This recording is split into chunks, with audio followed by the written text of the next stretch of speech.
तो मेरा नाम है प्रिंस और आप सभी का स्वागत है इविल साइलेंट नाइट में। इस पार्ट की शुरुआत में हमें heavenly demon divine cult Weifeng branch का सीन दिखाया जाता है। यहाँ पर चियोन नैनो को टोकन को एनालाइज करने के लिए कहता है, जैसे कि बुनवेंग अपने साथ लेकर आया था। नैनो उस टोकन को स्कैन करने के बाद बताता है कि यह बिल्कुल उसी तरह का है जैसा कि टेरियल जेड तुम्हारे पास है। चियोन इसे सुनते ही अपने मन में कहने लगता है, यह आइडेंटिटी टोकन यह मेरे ग्रैंडफादर का है जो कि 20 साल पहले गायब हो गए थे। आओ युआन के जितने भी सभी कल्ट के मेंबर थे सभी को काम सौंपा गया था कि उन्हें ढूंढकर वापस लाने का, लेकिन वह सारे लोग इसमें पूरी तरह से नाकामयाब हो गए। के बाद दिखाया जाता है गोस्ट किंग को, जो कि चियोन से कह रहा होता है और आपको सारी पॉसिबिलिटी के लिए पहले से ही तैयार हो जाना चाहिए। यह टोकन में पूरी तरह से रियल है लेकिन फिर भी यह बहुत ज्यादा सस्पिशियस है। और इसे सुनते ही कहने लगता है, तो चलो ठीक है, एक बार जाकर उसे भी देख लेते हैं। के बाद गोस्ट किंग अपने मन में कह रहा होता है, मैं एकमात्र ऐसा व्यक्ति था से कि जाते समय मैं उनसे लास्ट बार मिला था, लेकिन उसने मुझे भी इसके बारे में नहीं बताया था कि आखिर वह क्यों जा रहा है। प्रिम हेवनली डीमन वह पहले से ही काफी ज्यादा चालाक आदमी था। के ऊपर विश्वास करना यह थोड़ा सा मुश्किल है कि ने अपना टोकन यहाँ तक पहुँचाने के लिए किसी को दे दिया। के बाद वह सारे लोग पहुंच जाते हैं उसी कमरे के सामने जहाँ पर उस बच्चे को बैठाया हुआ था। जैसे ही चियोन उस कमरे के अंदर आता है तो बच्चे के साइड में 2 गार्ड खड़े हुए थे, वह तुरंत ही चियोन को ग्रीट करते हैं। वह बच्चा जैसे ही चियोन को देखता है तो अपने कहने लगता है, क्या सचमुच यही डीमन कल्ट का लीडर है? लेकिन मैं तो उसके अंदर से एक भी मार्शल आर्ट का निशान डिटेक्ट नहीं कर पा रहा हूँ। यह तो बिल्कुल ऐसा लग रहा है जैसे कि रेनॉल्ड फैमिली के लोग रहते हैं। तो क्या यह लोग मेरे साथ किसी तरह का कोई ट्रिक खेल रहे हैं ताकि यह लोग मुझे परख सके? के बाद वह शैडो मास्टर की तरफ देखता है और कहने लगता है, लेकिन इस व्यक्ति के अंदर से काफी ज्यादा ऑरा महसूस कर सकता हूँ। तो क्या वह डार्क किंग है? अगर ऐसी बात है तो इसका मतलब है कि यह शख्स जो कि मेरे सामने खड़ा हुआ है यह जरूर ही डीमन कल्ट का लीडर होना चाहिए। के बाद चियोन उस टोकन को दिखाते हुए उस लड़के से कहने लगता है, तो क्या तुम ही वह शख्स हो जो कि इस टोकन को यहाँ पर लेकर आया है? जिस पर वह बच्चा भी हमें जवाब देता है। के बाद वांग ग्यूल वह तुरंत ही उस लड़के से कहने लगता है, तुम तब तक तो ये कह रहे थे कि जब तक कि डीमन लॉर्ड वह तुम्हारे सामने नहीं आ जाता तुम किसी से कुछ भी नहीं बोलोगे, लेकिन अब जब वह तुम्हारे सामने आ गए हैं तो फिर आखिर तुम से बिना उन्हें ग्रीट करे हुए इसी तरह से बैठे रह सकते हो? इसके बाद वह लड़का तुरंत ही उठकर चियोन को ग्रीट करता है तो अपने बारे में बताते हुए कहता है कि वह नॉर्थरन सी आइस पैलेस का रिप्रेजेंटेटिव कैन बैक ह्यून है। जैसे ही चियोन नॉर्थरन आइस पैलेस का नाम सुनता है तो वह भी थोड़ा सा चौंक जाता है। उसके बाद कहानी सुनाने वाला आ जाता है और बताता है कि दीवार के दूसरी तरफ 3 बड़ी ताकतें इन्होंने की खुद का जियानगो बनाया। एक तरफ चोंग बाई माउंटेन पर चोंग बाई सेक्ट जो कि फेमस है स्वॉर्ड्समैनशिप के लिए, दूसरा शाओलिन मंदिर के सामने कोटला पैलेस अपने इंटरनल एनर्जी के लिए फेमस है, और इसके अलावा गेलुग जो कि तिब्बत के अंदर से उभरा है। लास्ट में नॉर्थरन सी पूरी तरह से बर्फ में ढका हुआ एरिया जहाँ पर नॉर्थरन आइस सी पैलेस रेजिडेंस है। यहाँ पर प्रैक्टिस की जाती है येन मार्शल आर्ट की। के बाद हमें गोस्ट किंग को दिखाया जाता है जो कि अपने मन में कह रहा होता है, नॉर्थरन आइस पैलेस 20 साल पहले यांगो पर कब्जा करने के एम के साथ आगे आया था और मात्र 1 ही महीने के अंदर पूरी तरह से उसने युद्ध छेड़ दिया। ने सोचा कि उन्होंने ऑर्थोडॉक्स मरीन एयरलाइंस के साथ एक शांति का वादा किया था, लेकिन फिर आखिर वो यहाँ पर क्यों है? के बाद हमें चियोन को दिखाया जाता है जो कि कह रहा होता है, नॉर्थरन आइस पैलेस का एक रिप्रेजेंटेटिव और इस लड़के को देखकर अपने मन में कहने लगता है, लेकिन यह तो देखने से बिल्कुल एक भिखारी के जैसा लग रहा है। इसका चेहरा जख्मों से भरा हुआ है और इसके कपड़े फटे हुए हैं। गोस्ट किंग उस लड़के से कहने लगता है, अगर तुम आइस पैलेस के रिप्रेजेंटेटिव हो तो क्या तुम्हारे पास कुछ भी नहीं है बाकी तुम यह साबित कर सको कि तुम करंट आइस पैलेस से ही यहाँ पर आए हो? लड़का जैसे इस बात को सुनता है तो कहने लगता है, अगर मैं आपको इसके बारे में सच बताता हूँ तो मैं आइस पैलेस का रिप्रेजेंटेटिव नहीं हूँ बल्कि वह मेरे अंकल है। लड़का और भी ज्यादा घबरा जाता है और कहने लगता है, मुझे समझ में नहीं आ रहा, आखिर मैं आपको किस तरह से समझाऊं? लड़का आगे कहने लगता है, लेकिन फिर भी मैं आपको साबित करके दिखा सकता हूँ कि मैं नॉर्थर्न आइस पैलेस से ही यहाँ पर आया हूँ और आपने जो मेरी इंटरनल एनर्जी को ब्लॉक किया है अगर उसे हटा देते हैं तो। इसके बाद ऐसा ही किया जाता है और उस लड़के के ऊपर से उसके प्रेशर पॉइंट को रिलीज कर दिया जाता है। का तुरंत ही अपने हाथ में एक पानी के कप को पकड़ लेता है और सभी से कहने लगता है, अब इसे थोड़ा सा ध्यान से देखो। वेंग उस कप को देखते हुए कहने लगता है, तो क्या यह जम गया?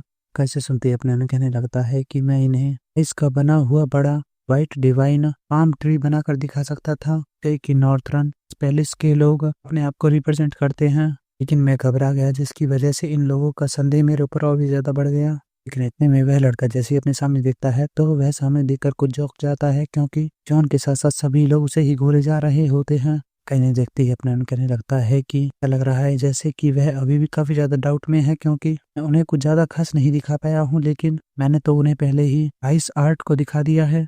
लड़का जो कि सामने देख ही रहा होता है, तभी च्योन तुरंत ही अपने हाथ को उसके सामने पड़े हुए टेबल पर रखता है, क्योंकि च्योन के अंदर पहले से ही यिन और यांग एनर्जी काफी ज्यादा है। की वजह से च्योन एक ही झटके में अपनी यिन एनर्जी का यूज करते हुए उस टेबल को पूरी तरह से बर्फ में जमाने लगता है। लड़का इसे देखकर काफी ज्यादा चौंक जाता है और कहने लगता है एक ही सेकंड में यह मेज पूरी तरह से जम गया। इसके बाद च्योन तुरंत ही उस टेबल के ऊपर से अपने हाथ को हटा लेता है। ये देखकर वह लड़का जो कि काफी ज्यादा चौंका हुआ था अपने कहने लगता है आखिर इसके अंदर इतनी ज्यादा इंटरनल यन एनर्जी वह कहाँ से आई, यह तो काफी ज्यादा तेज है, इस वाइट डिवाइन आर्ट से भी कहीं ज्यादा।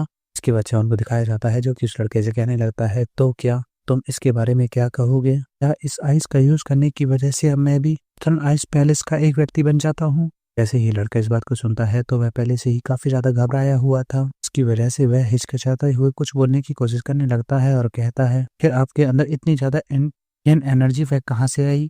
कौन इस बात को सुनते ही कहने लगता है मुझे नहीं लगता कि यह बात इतनी ज्यादा इंपॉर्टेंट होनी चाहिए, क्या तुम्हें लगता है कि सचमुच यह इतना ज्यादा मुश्किल है। के बाद हमें बुनवेंग को दिखाया जाता है जो कि च्योन से कहने लगता है डीमन लॉर्ड के पास एक और बहुत ज्यादा आसान तरीका है, बहुत आसानी से इस व्यक्ति से सब कुछ कन्विंस करवा सकता हूँ। ये सुनते ही यह लड़का जोर से चिल्लाते हुए अभी से कहने लगता है बस 1 मिनट रुक जाओ, मेरी बात सुन लो। मुझे यकीन है कि आप लोग इसके बारे में जानते हैं, जो कोई भी व्यक्ति अगर आइस के अंदर डिवाइन आर्ट को पूरी तरह से सीख लेता है तो उसके बाद पूरी तरह से वाइट हो जाते हैं। च्योन को देखते हुए कहने लगता है लेकिन आपके बाल वह तो पूरी तरह से काले हैं, मुझे अभी भी इसमें महारत हासिल करनी है ताकि मेरे बाल सफेद रहे। कर मैं अपनी क्यूआई को 10th मास्टरी लेवल तक ले जाता हूँ तो मेरे बाल वह वाइट होने चालू हो जाएंगे। च्योन तुरंत ही डार्क किंग से इसके बारे में पूछने लगता है कि तुम इसके बारे में क्या सोचते हो। डार्क किंग इस पर च्योन से कहने लगता है कि उसे भी इस बात के ऊपर यकीन नहीं है, लेकिन डार्कनेस सेक्ट का हेड वह जरूर इसके बारे में जानता होगा, लेकिन वह अभी फिलहाल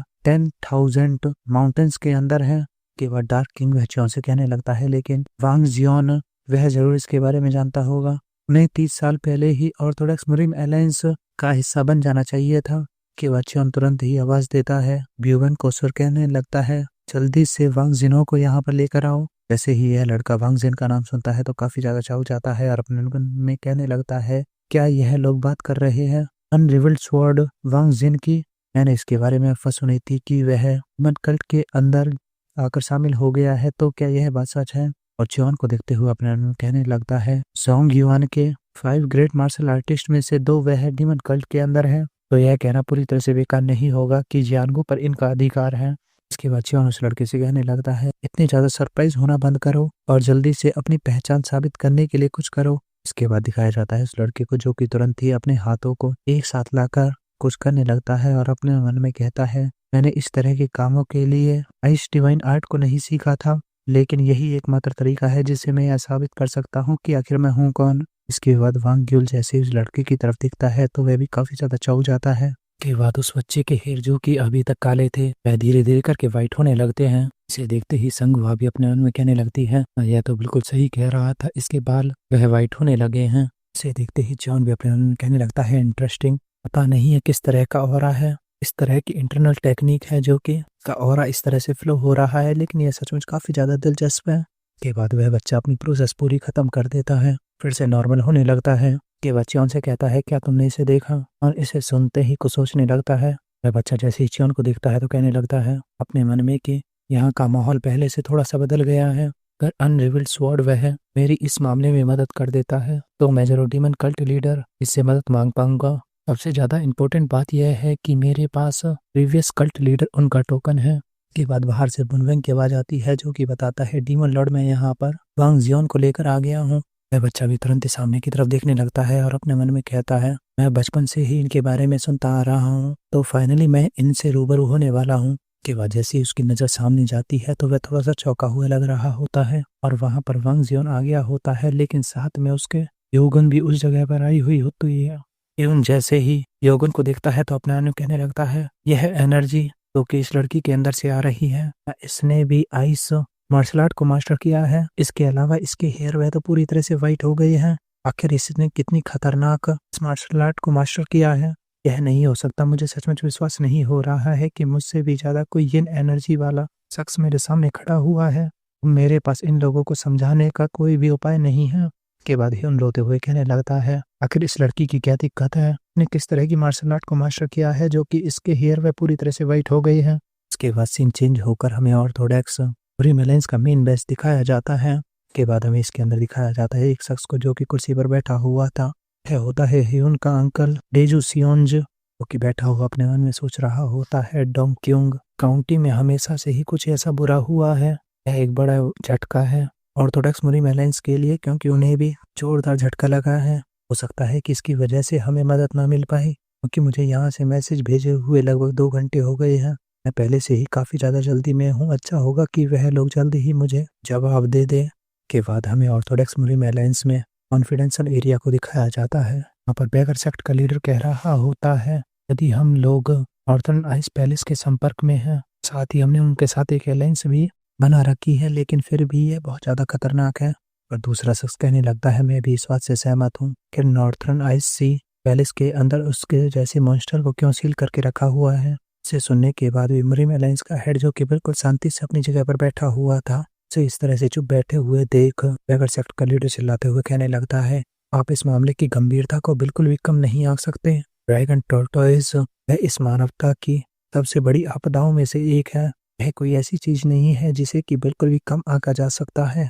और बस इसी के साथ यह एपिसोड यहीं पर खत्म। मिलता हूँ जल्द ही नेक्स्ट पार्ट में।